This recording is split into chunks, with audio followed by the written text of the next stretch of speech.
সুপ্রিয় শিক্ষার্থীরা, আজকে তোমাদের রিকোয়েস্টেড আর একটা ভিডিও নিয়ে হাজির হয়ে গেলাম। আমি রিশা বাংলা টেক অফিসিয়াল থেকে। আমাদের আজকের মূল পড়ার বিষয়টি হচ্ছে রচনা। আমার প্রিয় খেলা ফুটবল খেলা, প্রিয় খেলা ফুটবল, যেটাই হোক তোমরা প্রিয় খেলা আসলে তোমরা এটা লিখতে পারো।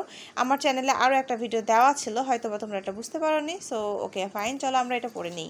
ভূমিকা: সুস্বাস্থ্যের জন্য নিয়মিত খেলাধুলা দরকার। খেলাধুলা না করলে শরীরে অলসতা সহ নানান সমস্যা দেখা দিতে পারে। ফুটবল একটি উত্তেজনাপূর্ণ খেলা। এই খেলার সূচনা হয় চীনে। বর্তমানে সারা বিশ্বে এই খেলাটি তুমুল জনপ্রিয়।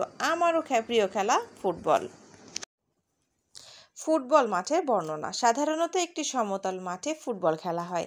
মাঠের চারদিক সীমারেখা দ্বারা চিহ্নিত করা হয়। এই খেলার জন্য আদর্শ মাঠ হচ্ছে দৈর্ঘ্য 120 গজ ও প্রস্থে 180 গজ।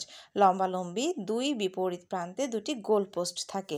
আর হ্যাঁ, এখনও যারা আমার চ্যানেলটিকে সাবস্ক্রাইব করোনি, সাবস্ক্রাইব করে আমার পাশে থাকো আর নতুন নতুন ভিডিও দেখার জন্য বেল আইকনটাকে ক্লিক করে রাখবে। সর্বপ্রথম ভিডিও তাহলে তোমরাই দেখতে পাবে। তো চলো আমরা নেক্সটটুকু পড়ে নিই।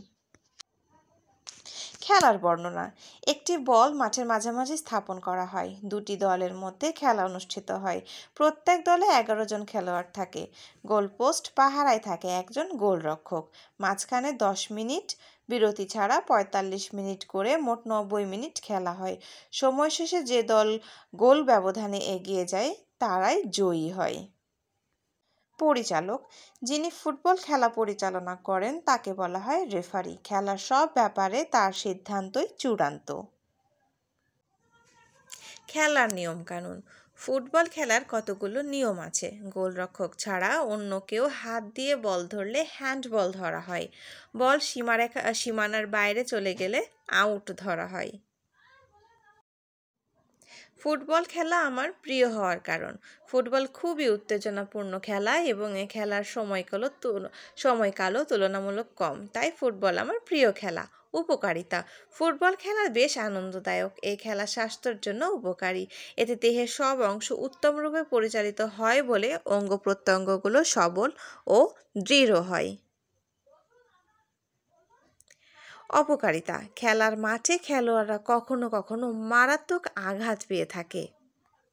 উপসংহার: ফুটবল খুবই আনন্দময় ও উপকারী খেলা। এই খেলা খেলোয়াড় ও দর্শক উভয়ের মধ্যে উত্তেজনা বাড়ায়। ভিডিওটি ভালো লাগলে অবশ্যই শেষ পর্যন্ত দেখে আমার চ্যানেলটিকে সাবস্ক্রাইব করে পাশে থাকবে। আর অবশ্যই পরবর্তী ভিডিও দেখার জন্য সকলকে অনুরোধ এবং আমন্ত্রণ জানাচ্ছি আমার চ্যানেলে। ধন্যবাদ।